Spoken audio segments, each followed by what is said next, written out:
Welcome to the Even Better podcast, where your host, Sinikka Waugh of Your Clear Next Step, brings you exciting content about making communities better by helping people get even better at work. Well, thank you everyone for joining us today on the Even Better podcast. This is Sinikka Waugh on behalf of all of us here at Your Clear Next Step. Just really delighted to continue to serve our mission of helping make workdays better. And today I am so thrilled to introduce our guests today. We have Dave Pryor and Jeff Howey. Dave and Jeff, thanks so much for being here today. Thanks for having us. Absolutely. Love it. So I have known Jeff for years, and those of you who've been listening to the Even Better podcast have heard Jeff speak before a time or two. Jeff and I go way back and have had just all sorts of fun working together in a variety of capacities. And I think one of the things that we share is our love for helping others get it, right? Helping others get better at the project management aspect, the agile aspect, working together as people, helping organizations achieve their goals. And so it is so fun to be back on the phone here with Jeff Howey again. And Jeff has introduced me to Dave Pryor, and I am so delighted to meet Dave. Have had a chance to have a couple of conversations with him. And he's got the expected alphabet soup after his name with the PMP and the ACP and the CSM and the CSPO and the CSP and the CSD. So all of these things, but what all of that tells me is that not only has he been leading the technology projects and teaching individuals how to manage that work over the years, but that he knows it, he cares about it, he's committed to the discipline, and that he continues to lead in this effort. And his personal mission, which is just super fun, is to make the transition from waterfall to agile suck less for others than it did for him. So super excited to hear this conversation and participate with this discussion. So thank you for being here. As we get started here, maybe each of you could share just a piece. So the topic today, it's 5 keys to surviving project management. And you both come from a pretty specific lens on that, I would imagine. The 5 keys to surviving project management. Maybe tell us in a minute or so some part of your story that helps us understand why that would be such an important topic to you. Okay, I can go first. This is Dave. I don't think anybody wants to be a project manager. I think it's a job that you're, in my case, slightly dysfunctional upbringing and the way that you're emotionally wired, you end up with this job because there's stuff you just can't stand to see be a mess anymore. And one of the things about this job that's really hard is you are often in a situation where you're expected to make things happen and you have very little control. And you have very little ability to get the things done the way you'd like them to be done because you work with people and people don't always do what you want them to do. And stuff goes sideways and it's really hard. And at the end of the day, people are looking at you as the one that's supposed to make stuff happen. And it's a lot of pressure. Mm-hmm. It's hard. And if you're somebody that becomes a project manager and makes a career of it, you want to succeed. And a lot of the time we don't. Yeah. Great perspective. Thanks, Dave. Jeff, how about you? What's interesting to you about 5 keys to surviving project management? Well, it's funny that I never wanted to be a project manager. Never thought about it in my entire life up until something happened and suddenly I was one. And I'm not even in most days, like I'm not even sure I ever want to be one, even today. But what comes to mind is it comes back to for me that I like to help other people. I like solving complex problems, sometimes the impossible puzzles. It's almost a creative challenge to my brain. Mm. And then seeing the outcomes, the results from it. I think that's really a uplifting part of it. And I think one of the things, and this is maybe tied to that surviving project management, why I've done it for so long, even though I have multiple different kind of jobs and roles, I still think of it all as a project manager every day. The other side, if you survive it, I think there's an affinity toward learning from what went wrong and like literally flat on our face failed. So we don't want to do that again, or what I could have done better in challenging yourself. I think there's some things along those lines that we can dig underneath a little bit more. You bet. Thank you. Oh, it was funny because as you first started talking about the topic, and as I first saw it, my instinct was, well, wait a second. I teach project management. I endorse and support the industry and the approach, and I am a project manager, and I love this. What do you mean survive? And then as I started to hear you talk about it and have thought more about your approach, I also I didn't want to be a project manager. I was going to be a college professor. I have a degree Yeah. in poetry, for heaven's sakes. I didn't go out setting out to do that. But as both of you have alluded to, it's a way to make the things that are sometimes messy less messy. It's a way to make things that are not working work a little bit better. If we're going to do that, we should do it in a successful way. I one of the things that I've noticed with people coming into it, because nobody, I mean, I do meet people now who say they want to be project managers, and I feel like they need to go to therapy. But people that end up in it, in the beginning, you're just trying to make sense out of chaos. And then if you decide that this is going to be your job, you're trying to catch up to the people who already understand the job. And then you get the basics of the job down, and then you kind of know how to use the tools. Mhm. And that's the part where you're surviving it. When you get to the part where you have these tools, you know what you're supposed to do with them, but you're not skilled with them. And what I've seen is that past that point, the people that stay in it past then they start to find these metaphors to other aspects of their life, and that's when it becomes more like an art form that you're practicing every day. And that's, to me, that's when the job becomes like really fun and rewarding. But it's just like, how do you stick it out till you can get to that point? Right. Right. So let's get into that. Let's get into these 5 keys to surviving project management, because I think the first one is a great segue to what you were just talking about. So you've identified 5 keys to surviving project management. We'll hit them one at a time. So the first one that you articulated was defining your own measure of success. Yeah. Let's So talk about that. So there's an old chaos study report, and the number fluctuates from year to year, but it used to be that 70% of the projects that are undertaken do not succeed, meaning they are not delivered on time, on budget, or in scope, or in some way somebody's unhappy about them. And I remember seeing that and thinking like, so I go to work every day and I only have a 30% chance of not sucking at my job. Like this, if I was a professional baseball player, like if that was my batting average, I'd be rich, but I'm not. So I felt like if I was going to be able to continue down this path, I needed a better way, a better thing, because I can't control whether or not the project succeeds or fails all the time. The worst projects I've been a part of, a couple of them, are the best jobs where I think the best possible project manager I ever could have been. And so for me, it became a thing of I'm going to have to find ways to measure my performance that don't necessarily hinge on whether or not this thing delivers or not. My job is to provide information, provide options, coordinate things, give people choices, and be ready with responses for things that can go wrong. And if they decide they want to drive the thing into a brick wall, we'll do that as fast as we can. And I'll have an ambulance ready when we're done. But that's the thing. It's like, if the project failed, did I communicate clearly? Was I honest and upfront about everything? That's kind of what I decided to focus on, was my own personal integrity with the project. That's I, awesome. Jeff, I go can ahead. think of some situations, and I think what you were just mentioning, Dave, is maybe what drove me toward more of this agile kind of project management approach that spent some years with. And two situations that come to mind is the project where you're brought in like halfway through and it's already a miserable failure. Yes. So what do you do then? Like you know you're walking into something that's already failing, at scope, time, budget, quality, something, but being able to think about, what's really the important outcome that we're trying to achieve. And it's, maybe it's some kind of a value conversation that you drive toward, knowing your scope, your time, your budget. Maybe your communications are off, maybe things aren't well integrated across, kind of what you're trying to do. So you're looking at all of the different project management disciplines. You're thinking about where can I have the most value immediately, and you're working on solving some of that, which then will, I think, open up the door to what can I fix? Maybe I've stabilized something. I haven't necessarily fixed it, but it's stabilized. Where can I focus next? And so that measure of success being something beyond scope, time, budget. And I'm hoping that all of the HR and leadership teams are listening to this kind of thing too, that's an aspect of measuring success. But what did we do with, empowering teams, collaborating, delivering value to customers? Those are, I think, an important part of the overall project survival mechanism as well. Absolutely.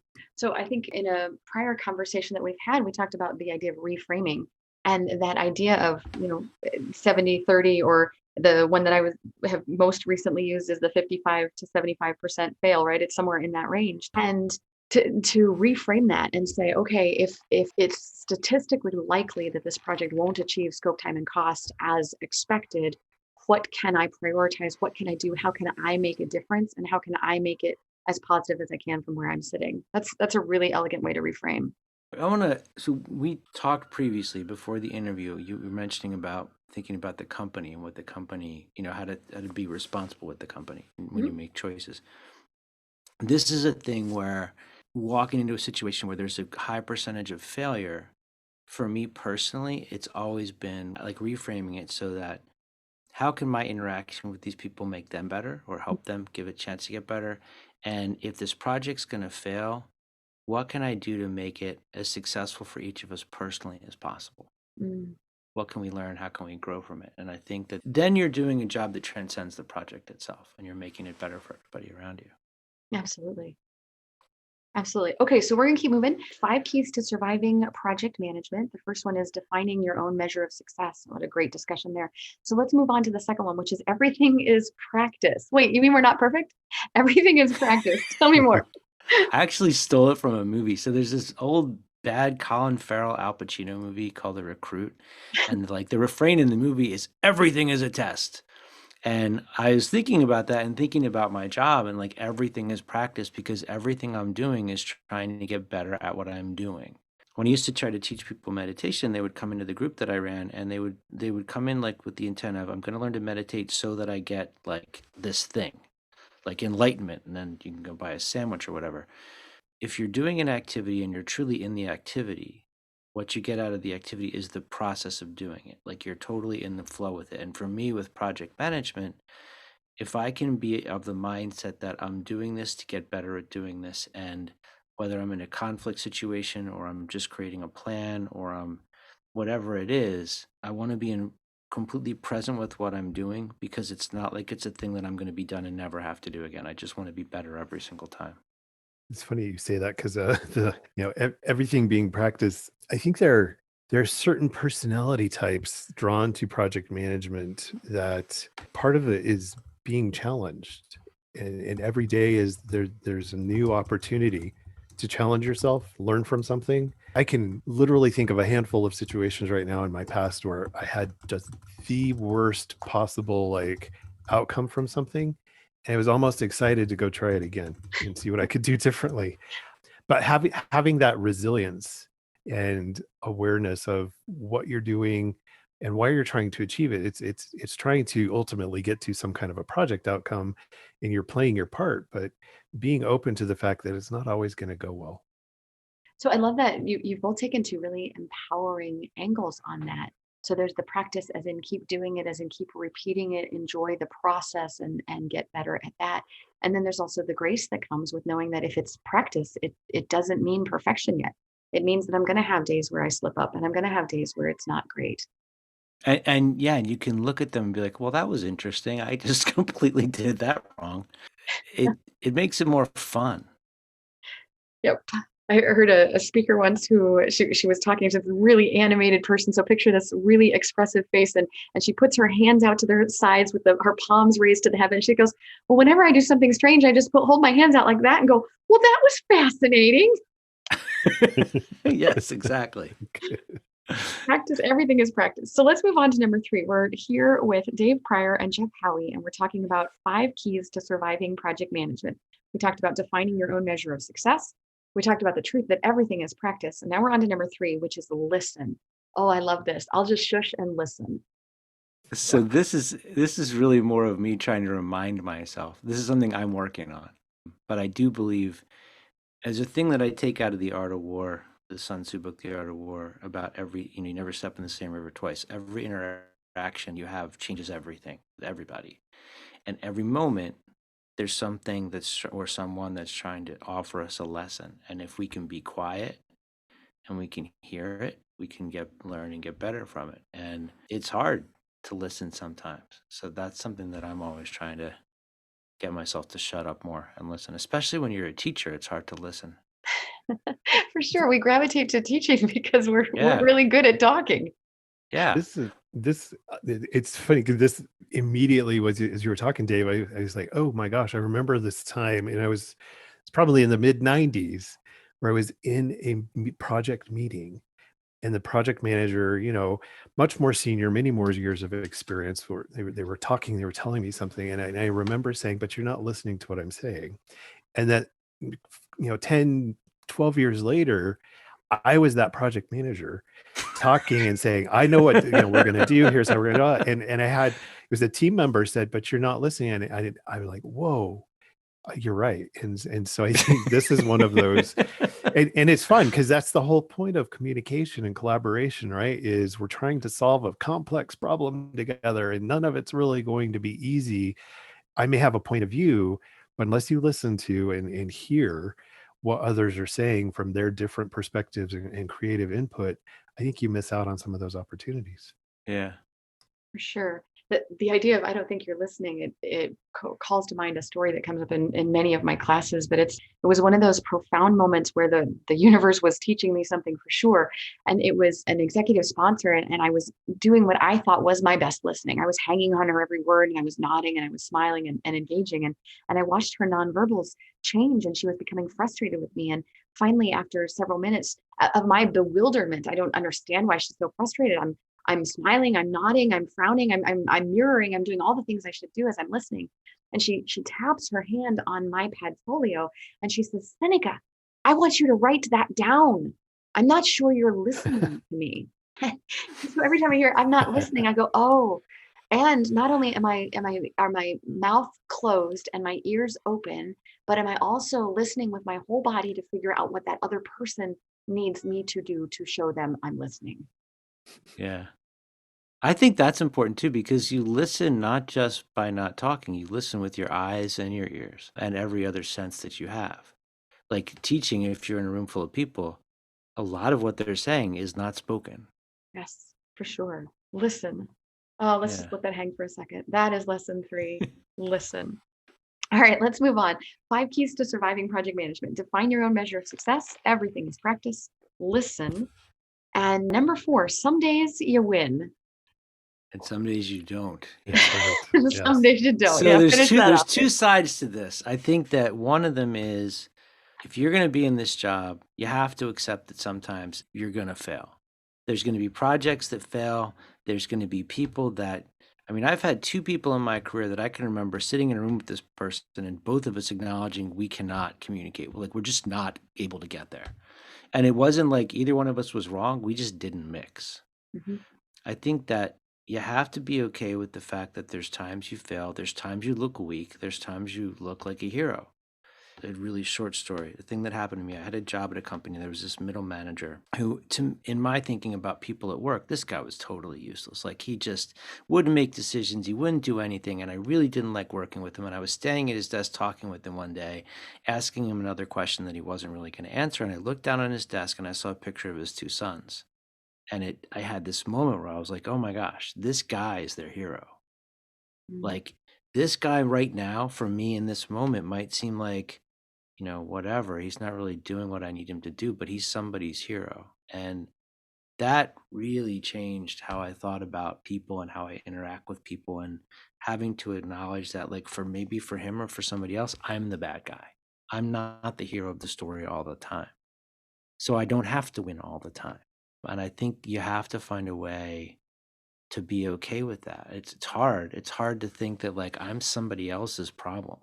But in terms of having empathy for people that I struggle with, that has like changed my entire outlook on everything. Because when I'm frustrated with somebody, I have to remember, for somebody else, I'm that guy. And why? Because that makes me curious about what's happening here. And then maybe I can come up with a solution that's better for both of us, or we can talk through it together. I guess that was kind of 2 at once. Sorry. No, that was great. Jeff? Yeah, this is one of those that it's often difficult because you're in it, especially as a project manager. You have a lot of accountability, a lot of people with questions, demands, and in certain cases you're trying to expedite decisions to be made or data to collect. You want to influence things that happen, and people just don't always respond the way you want them to. Even in those situations, that being able to recognize, whether you're winning or losing, that it's ultimately it's a team effort, especially in a project setting. Mhm. You can't, as a project manager, really be a hero, save the day, answer questions, get decisions made, deliver value if someone else isn't really working hard with you. And sometimes that gets messy. And so acknowledging that, having regard for the individuals, I think is important. And then those days where it's really falling apart, being careful about how you communicate and manage that, and not necessarily lay blame on a person, but think about how do we improve something? Is it communication? Is it a process? Is it understanding? I think those are some of the important pieces for how to deal with the fact that not every day is going to be great. And those that are great, we need to celebrate those and recognize it wasn't just us. Yeah. Yeah. In the class that I was teaching earlier this week on project management, one of the reminders that I use is the truth that if the project goes well, the team gets all the credit. And if the project goes badly, the project manager takes the blame. And Yeah. those are absolutely true, right? If it went well, then it is because we as a team were able to, do the things that we do well and accomplish our goals. And if it didn't go well, it means that somewhere along the line, I was not a hero. Somewhere along the line, I let someone down or missed something, and so that we weren't able to be our best selves. And I think acknowledging that, I love your realization that some days you do, some days you win, some days the team gets to celebrate, and even if you prefer not the spotlight, you prefer to be in the back of the room just smiling and clapping along with them. Some days they get to celebrate, and some days they don't. And the stats are pretty high on which projects don't succeed. Yeah. Yeah. I like the remembering to be gracious, and that ties back to that first point you made about defining your own measurement of success. And if the project wasn't successful, is there something that you can point to that was a win for a person, for an individual, for a team member, for a working relationship? Really lovely. That's I mean, with that reframing thing, that's really important because you win every time if you can find it. Yeah. And I just the reframing, I'm picturing you standing in an office and looking at that guy's picture, and it's heart melting, right? That guy is a hero. Yeah. Really, It was a pretty profound moment. It's still very, like, I think of it, I'm like, oh man, it was heavy. that's heavy stuff. All right, so we are on to the last Yeah. one: 5 keys to surviving project management. We've got define your own measure of success. Everything is practice. Listen. Some days you win and some days you don't. And then number 5, your ability to serve others is built on your ability to serve yourself. What do you mean by that, Dave? So this would apply to project managers and I think coaches, professional coaches too. We have a tendency to spend our days trying to take care of others' wants and needs, and we get pretty depleted. And if you don't have a way of restoring yourself, you're not going to be able to be there for those people tomorrow or for the people at home when you get home. And so I think that finding out, like, what are the things you need to do each day to maintain yourself? What time do you need to take for yourself? What activities do you need to go through? I mean, I saw this with my daughter today. She's having a really hard day in school, and we were talking about the fact that when you have days like that, you have to have some techniques, some things you can do, activities or whatever it is that put you back together, or people you can turn to rely on to put you back together. Because we all have that. And if we're going to be able to go back to our jobs the next day and help others, we have to be whole again. And we can't always just expect that that's just magically going to happen. It's funny that you say this, because I think about the first 15 years of my career, much of which was a project manager. I had 18 different, either contracts or employers. And a lot of it, I think, can attribute to burnout. And over the last 7 or so years, been much more stable. And I as I think through a lot of that, some of it's built on the support of other people. Who am I surrounding myself with? Who do I have as my own set of consultants and advisors and coaches and personal professional therapists that I can reach out to? And then the other is really taking the time to not necessarily react to something that went wrong or something that went great. If things went wrong, that's where it's like, it's time to go. I've got to do something else. Or if things went really good, I take that and say, oh, I'm going to go build on this immediately. I think being able to reflect on what your need is, what you're learning from that, and then having a network to bounce ideas off of, people to help you grow is really important in this aspect, to be able to survive your life as a project manager, take what you learn and then turn it around and translate that to others. How can, I think a lot of, especially the three of us with our careers, we've devoted ourselves to teaching, coaching, and working with others and helping them have a better experience. Being able to turn around and help others, I think that itself is a lot of reward. Yeah. Yeah. Well, and I'm gonna tell a story out of school, Jeff, and along these very same lines. Thinking back to a number, we won't count how many years, but a number of years ago, and here I was in still early phases in the business and teaching. I had been hired to teach a class that week, and I had had emergency surgery on Sunday. And the class was going to be Wednesday and Thursday. And the doctor had assured me that I'd be back to myself on Wednesday. And I don't think he had any understanding of what it really takes to bring the energy to the front of a classroom. Like, you don't get it, buddy. So on Wednesday, there I was. And Jeff, you were in that class and you were in that room and you were there for another reason. But we had come to this agreement because you said, Sinikka, I'm here for you. I know that another friend at the time, Missy, had driven because I wasn't cleared to drive yet. So Missy drove me to the training and you were there, Jeff, to say, okay, if you need me, I've got this exercise and I can take this one and I'll just jump up and cover this one. And then you covered for me over lunch when I went and found a quiet place to sleep for the lunch hour and recover so I could teach the afternoon. That was a great example of you being part of my network and really teaching me that it's okay to lean on others when you need a little extra strength.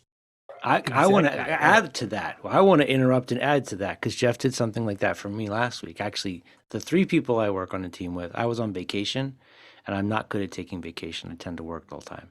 And the three of them totally ignored me all week long. Didn't respond to my emails I sent them or anything. It was awesome. That's right. You know your people, you know who to go to and where to build on and all of that, right? Exactly. Yeah. Oh, Yeah. awesome. Well, this has been such a joy. Thank you both for being part of this conversation. Just to recap for our listeners who may have gotten distracted or engaged in the stories and forgotten the points along the way, we were talking with we're talking with Dave Pryor and Jeff Howey. We're talking about 5 keys to surviving project management. Define your own measure of success. Everything is practice. Listen. Some days you win and some days you don't. And your ability to serve others is built on your ability to serve yourself. This has been so useful. Jeff and Dave, if our listeners wanted to contact you or get in touch with you somehow, what is the best way for them to do that? Probably LinkedIn, I think, for both of us. Yeah, LinkedIn is a great way to stay connected. And we've got links from each of those to our various other podcasts and training sessions and all of that might be interesting. Yeah. Excellent. And I know that you are trainers and that you are actively doing things. Are there any cool things we should know about coming up in the horizon in the next few months? I'm just pretty much doing the podcast and the teaching. So I do a podcast for LeadingAgile and I do another one called Drunken PM Radio, which you can find on iTunes, either one of them. Other than that, I just teach and do whatever Jeff tells me to do. That and Dave will soon be an active part of curriculum that we're building out in terms of education, and whether you're in a project management, especially in the agile space, or product management, potentially even if you're trying to become a coach or you are a coach, we're working on it's very interesting curriculum and training support for that area. Very cool. Very cool. And this would not be the Even Better podcast if I didn't ask my closing question, which is, what's making you even better right now, Dave? I think that this is going to sound weird, but the pandemic has made me better because I've been able to spend time at home with my family and catch up on my sleep. And it's been a weird blessing in a lot of ways. I mean, not that it isn't tragic, but it's given me an opportunity to take a break and slow down and kind of reconnect with some really important things. So the moments at home. Nice. And Jeff, how about you? What's making you even better these days? Real specifically, over the last month, I've made an intentional effort to manage my personal time. So I've been really good with, managing my backlog of work and tasks and all of that. And I found over the first several months of this year that I had gotten into well, I'm just on all the time, anywhere, any day. And it became very exhausting. And so the month of April and going forward here in the rest of the year, I'm being very cognizant of myself and my needs and balancing out that with my family and with work. And I have found a lot more joy in the last few weeks than I did the first few months. Outstanding. Well, thank you both, and I wish you a wonderful rest of your day. Thanks for having us. Oh, thank you. Thank you. And to all our listeners out there, thank you for tuning in. And on behalf of all of us at Your Clear Next Step, we hope the rest of your day is even better.